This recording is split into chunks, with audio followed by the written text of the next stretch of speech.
I have no idea why I put it in here. I don't remember seeing this. So you found it? Yes. I guess this was in the closet, and I moved it over there. I don't know why.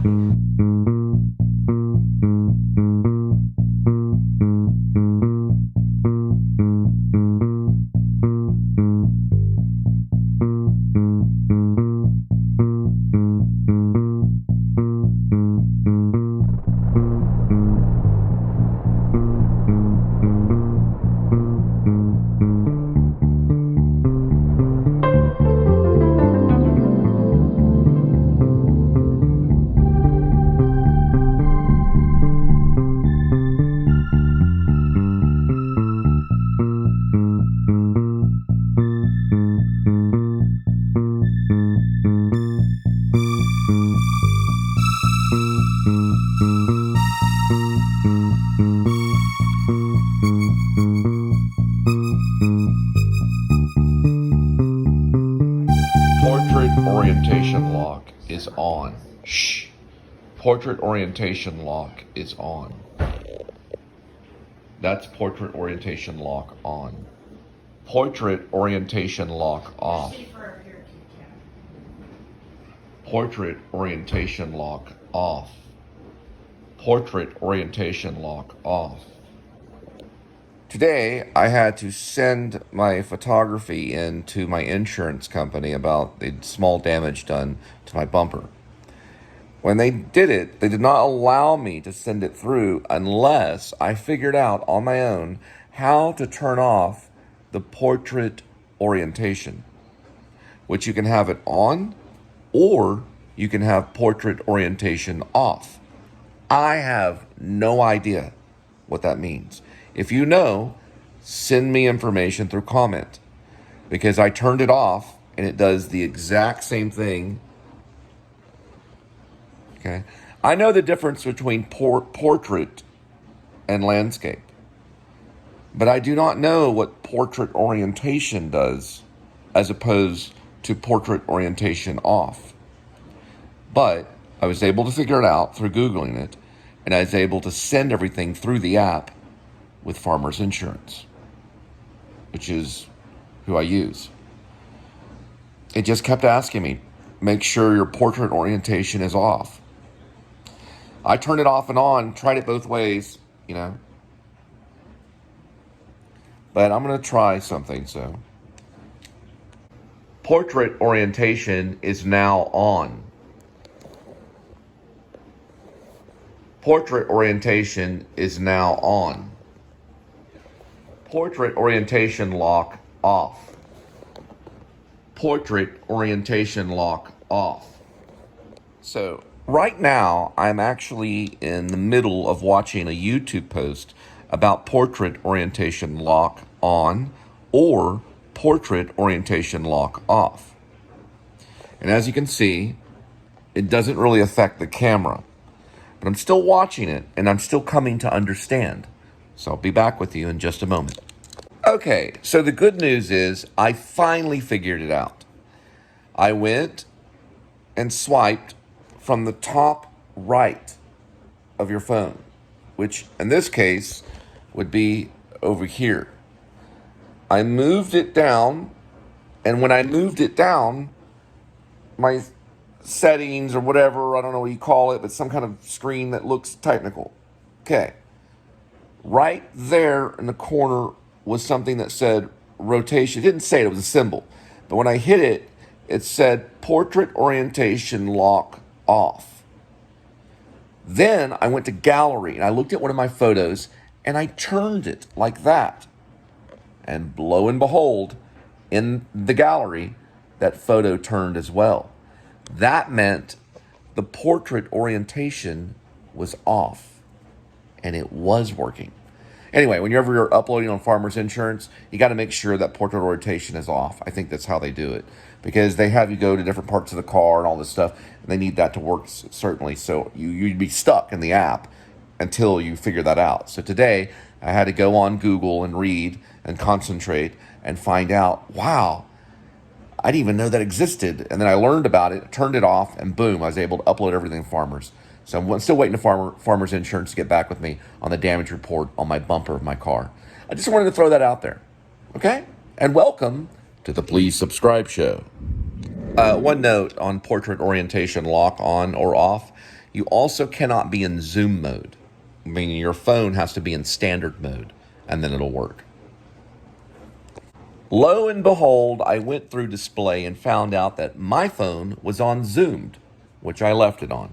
But if you like yours to switch over to portrait to landscape or landscape back to portrait, then you wouldn't choose zoomed. You would choose standard, which is actually pretty cool. Because then when you turn your phone like this, everything else turns too. So you have to go to settings, mickle around with it. Mickle's just a made-up word I came up with. Mess around with it, and you'll find out that there's a difference between zoomed or standard. It's pretty neat. And also, there's many great YouTube posts about orientation, portrait orientation lock, or standard. Sorry, I messed that up. Take two. There's many great YouTubes about portrait orientation lock on and portrait orientation lock off. Just make sure when you're doing this that your phone is on standard and not on zoomed for the display. Go to settings, you'll see it. Now, about the Please Subscribe Show. I love portrait stuff. So if I'm watching something on television and it comes up portrait, I'm always like, this is cool, because usually it means that the person's simply just trying to show information, or maybe they're new, or they don't have to have it on landscape. But I never judge video if it's on landscape or portrait. And also what excites me too is when I see a show and I see that it's on portrait, then I know they're using a phone and they're not using a camera. But it could be argued that a phone is a camera. And it can also be argued that a Canon camera is a Canon camera, or a Nikon camera is a Nikon camera, and an iPhone camera is an iPhone camera. That can all be argued, and that's fine. I like movies that are made through standard portrait, or portrait filming, or portrait videoing, however, whatever English major you are, and how you want to hear it, or I like it under landscape video filming, or whatever you want to call it. Because I think it's exciting if someone makes a movie with their phone. I think it's cool. So I immediately pay attention and go, wow, this is cool. But I also like video that's only on landscape as well, because it's a little more professional. It looks better on your screen. I like it both, you see. You don't have to be very impressive to impress me. You could film the whole thing in portrait, and I would like it, as well as if you filmed it on standard, or as they would say, landscape, which is more cinematic. In some aspects. Depends on who's watching and for what reason. I'll tell you, this goes back to my cinematic experience of watching a movie called Cloverfield, which is one of my favorite horror films. The reason I liked Cloverfield so much is because the Godzilla monster and all that stuff that's in Cloverfield, a lot of it's filmed from the point of view of a video camera. And much of the film is filmed from that point of view. So it's as if you are in that state filming it, and it looks very real. So to me, that was more real. And when I saw Cloverfield in the movie theater, I was very excited and thought this was a breakthrough in modern day cinema, which is different the time when John Ford was using those old film video cameras. We've progressed now in filmmaking. So Cloverfield was the first time when I saw a movie. It came out about the same time I Am Legend came out with Will Smith, but it's a horror film.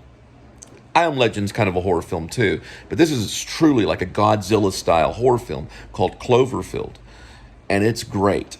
They did another movie later with the same title, but it's a different title, and that was with John Goodman. I'm not talking about that one. That one's good too. This one's just called Cloverfield, and it looks like most of it's shot with like a video camera. They were taking a little bit from what Blair Witch did, which Blair Witch fooled the audience and making them believe that they were looking at real footage, when actually it was all cinematic and it was all done through acting. So you thought you were looking at real footage when you saw Blair Witch, but it was actually pretend. And I was so fooled, by the time I left the Blair Witch Project, I believed in witchcraft. And my cousin was with me, and he had to talk me out of believing in that, because he said, no, it's just a movie. And when I left the movie theater, I knew it was a real thing. It was documentary. He said, no, don't you remember the credits? And then he brought me over to the movie poster and pointed at the movie poster and said, look, it's a real movie. That's a producer. That's an actor. And it took me a good few weeks to realize that Blair Witch was not real. I sat in that movie thinking that I was watching real footage that had been discovered. And I'll tell you why, too. It's another trickery. About 2 years or year and a half before Blair Witch Project came out, I was sitting in my dorm room. I lived with a film major. I was a theater arts major. But my roommate was a film major. He was a radio, television film major. And he was gone a lot of the times. He'd come back and write. He was a very busy guy. A lot of those film majors are. I spent a lot of time on my back reading and memorizing. Because in theater, we have to do much memorization of lines and literal and lots of reading. It's very much kind of like an English major, only we dress up in costumes. Basically, that's the difference. And we do sense memory and study acting, and it's very difficult too, and dance and things like that. Anyway, I was on my back reading a play like I usually was doing, and every once in a while I'd take a break from reading because I had no television. I had no television in college. About 6 years I went without a television. I was in college for 7 years, but 3 years at a private university and 3 years at a state university. And then later on, I went to a MFA program in New York to study. I got a message right there. I got a study method acting at the New School University at the Actors Studio Drama School, which I did that for a whole year in New York. But this was back in my early days of just regular getting my bachelor's. Undergrad is what they call it. And I was reading and studying. And I'll tell you what my dorm room looked like. It was a small little bed. He had a bed on the side, and then we shared a shower. Then we had a little station where we could put a television. The television was kept on the desk on his side of the room, and on my side of the room, I had a poster of Heather Graham, about the size, a wallet-sized poster of Heather Graham, stuck on the side of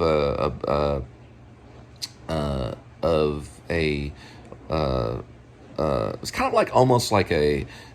Not like a miniature library. You could put books and stuff. It was like a cabinet. And on the side, I had a picture of Heather Graham and then a few other posters of some other movies. I think I was in love with Heather Graham at the time because I had saw Boogie Nights. So I had like a little photo of her on the side. And then I had like a few other posters of like movies and stuff like that. And I think maybe something about my writing or something. I had put in like a note or something because I was writing plays at the time. But anyway, regardless, to get to the point, all of a sudden, out of nowhere, I decided to take a break, and I turned the television on. And usually he'd watch cartoons on the Cartoon Network, or he'd watch the Sci-Fi Network sometimes too. I think it was on the Sci-Fi Network or something like that. And I was watching a commercial, and boom, all of a sudden, a sheriff pops up on the screen and is giving this like spiel about how they found this lost footage. Somewhere in New Jersey or the Jersey Devil or something, and they were investigating this lost footage that they were on VHS tapes that they had found in the ground under a house. And I saw that commercial, and it didn't say anything about Blair Witch movie or anything. It just said something about a witch, possible sightings of a witch, and they had got this footage and they were constantly investigating. It was almost like a CNN investigation or something, but it wasn't. It was on Sci-Fi. It was Orson Welles kind of thing. If you know about the history of War of the Worlds. So I looked at it and I only saw it for about maybe it was like a 10-minute, maybe a 5-minute, not even that. It was like a 5-minute thing, and it was very strange and it stuck out in my memory. Well, about a year later, maybe a year and a half later, I saw this commercial about Blair Witch. And that it was a documentary about this like lost footage or something. And then I saw another commercial. I thought, you know what, this is coming through Dallas, and it came through an old art house movie theater that we even like saw movies like Eraserhead and stuff like that there. It was called the Inwood. So it was a real, it's a cool theater. It's there today. It even has a bar and everything. It's very kind of like gloomy looking theater. Anyway, in the middle of that movie of seeing Blair Witch, I started to believe as I saw the movie that witches were actually for real. I was convinced that witchcraft was real and that these witches were real. So by the time I left, my mind had been warped, you know. And then my cousin at the time was a radio, television, film major. And he had to convince me that it was just a movie. It was all pretend. Then over the years, I realized that these people were genius. They really went under the radar, meaning they really disappeared off the map so they could sell this movie. And Blair Witch to this day, not as opposed, but Blair Witch as to this day, alongside of Mad Max, is the #1 gross independent film that was ever made. Blair Witch made more money for a low budget, very low budget cost. I think they spent $20,000 on it, and they made billions. They made a lot of money off Blair Witch, made a lot of money. It made more money than any indie film ever, and it was done like a documentary style, even though it was almost a narrative. It wasn't a real documentary, it was fake. Now, that's cool. Also, just to add that Mad Max was also a narrative, presented as a narrative, also with a low budget, and made more money than any other movie ever. But Blair Witch was one of the leaders of that. And, it's amazing what cinema can do. But these things that you see on, on YouTube or whatever it may be, that's in portrait or landscape. Portrait to me always looks like it's being filmed by just a normal person, in a normal situation, especially on newscast, on CNN and stuff. When you see something in portrait and it's all shaking and stuff, and it's in portrait, it's all shaking around, you usually think, oh, that's just a normal person filming. I always pay attention to that. So that can be used in cinema as well as doing everything in landscape. But most people that work with iPhones to present a vlog, or they present a television show or something like that, they usually use it in landscape. So anyway, that's what this is kind of about. So I was just kind of making a point of how when you see something, you can see it being presented by either like a real person or by someone that's professionally trained as a filmmaker and things like that, because of how it's presented. So both work. Okay, give me a second. Linda's going to do what? Order pizza. You're ordering pizza from Domino's? Yeah. Is this from the Domino's app? Yeah. What specialties are there?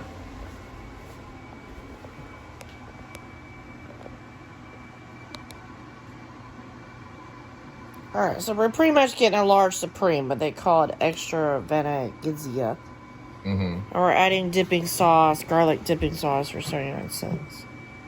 It's not too far up the street. We hadn't had Domino's in a while. I had them try to deliver here before, but I didn't order it. No, we're picking it up. Oh, it's just pickup? Yes, It's and we cheaper? get 50% off. We get All right. 50% off. So we're going to do a pizza's pickup. $10. Here we go. I was going to try Brooklyn style pizza, but Do it says... Brooklyn. It's the best. Yes. Brooklyn style pizza is the best. Okay, sure. She likes it doughy. She likes the pizza very doughy. The Brooklyn said it was going to be $11.99, only one topping, thin and foldable. Now this one, we get all the meats and veggies for $10. Mm-hmm. So this is a better bang for your buck. Okay. Right, so Also, I'm in the middle of listening to Cormac McCarthy's The Passenger, which was published in 2022. When I moved to Maine, the two books that I read at the time of writing Escape from Maine was I read Blood Meridian by Cormac McCarthy and a series of Stephen King stories as well, mostly focusing on different seasons, which Stephen King had written far before I moved there. Those were the two books I alternated, and I think I focused on the stories of The Body, written by Stephen King, and Apt Pupil a little bit, and then I think also the Breathing Method, or another one. Okay, what happened? Okay, we're about to go pick up pizza. I didn't know it was that close to the cells. Yeah, for some reason I don't have a light on. I don't have enough workers. Man, I'm totally gonna miss that. It almost looks like a gas station.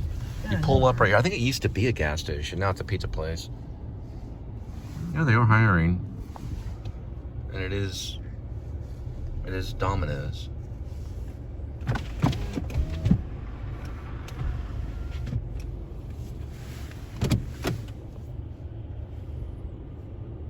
That was fun. You ordered it online? Yes, I did. Okay.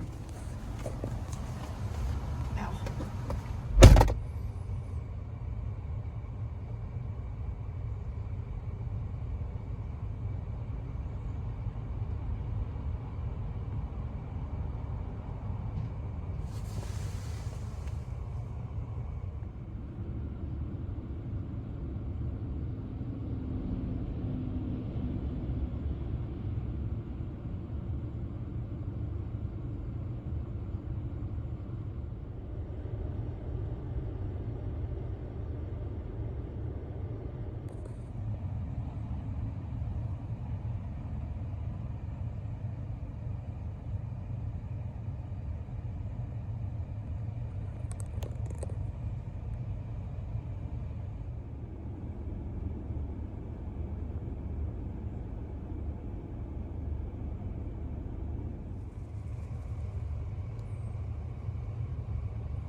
dokie. We're gonna.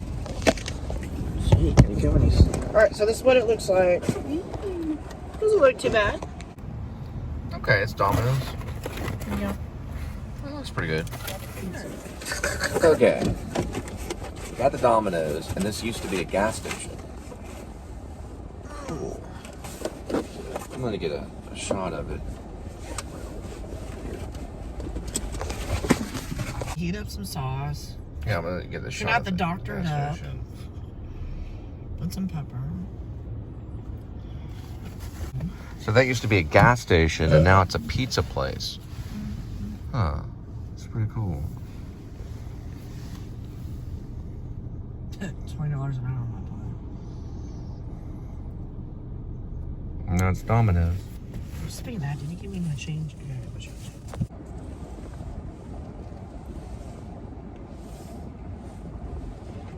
Come on. Is that the garlic sauce? Yes. Oh, okay. Which was 79 cents. 79 cents for garlic sauce?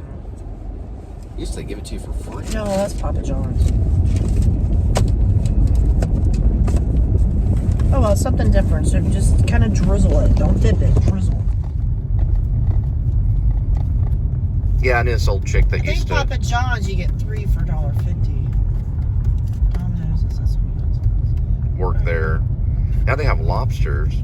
Yeah, this actress chick I knew worked there back in the day. When are you gonna take me there? Lucille's? Have I been inside? It's pretty nice. It's not like, you know, it's not like the nicest restaurant in the world, but it's kind of like a. Did I go in there just to look at it? Yeah, it's pretty I nice. think I grabbed a menu one time. Yeah, I think I did go. They've got lobster Probably like bisque. In between, like a steak and Alice / red lobster thing, kind of. Yeah, they do steak. It's upper end. They have nice silverware. Silverware. What about the toilet paper? That's probably nice too. But their silverware is pretty nice. I think I did go in there. A lot of seafood places don't have nice furniture because the oil and the butter will get all over it. So they kind of have those old school. Oh yeah. Red, kind of weird looking chairs Yeah. with the little. It kind of has that feel a little bit. It's old school like wood, you know, like wood stuff. Yeah, that's a cargo plane coming through. It's military. You can see the lights on it right there. What the heck are you talking about? Yeah, that's what we were probably listening to the other day. It's cargo. See it? See all the lights? It's probably about the same, almost like a B-52 kind of thing. See it coming in right there for a landing. It's really low right there. Right over that church steeple.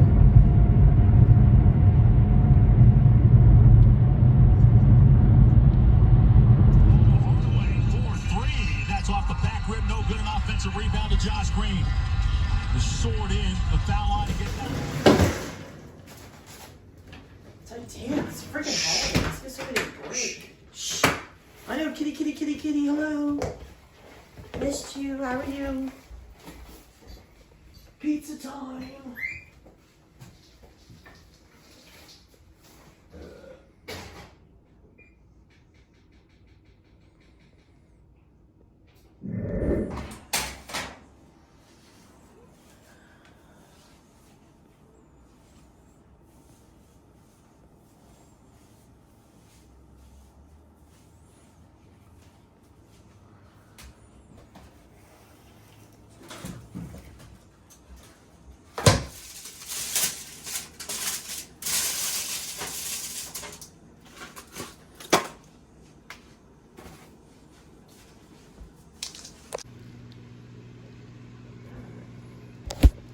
So what was the price on it?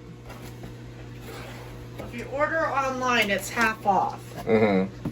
So that was $10. $10. They call it the extravaganza.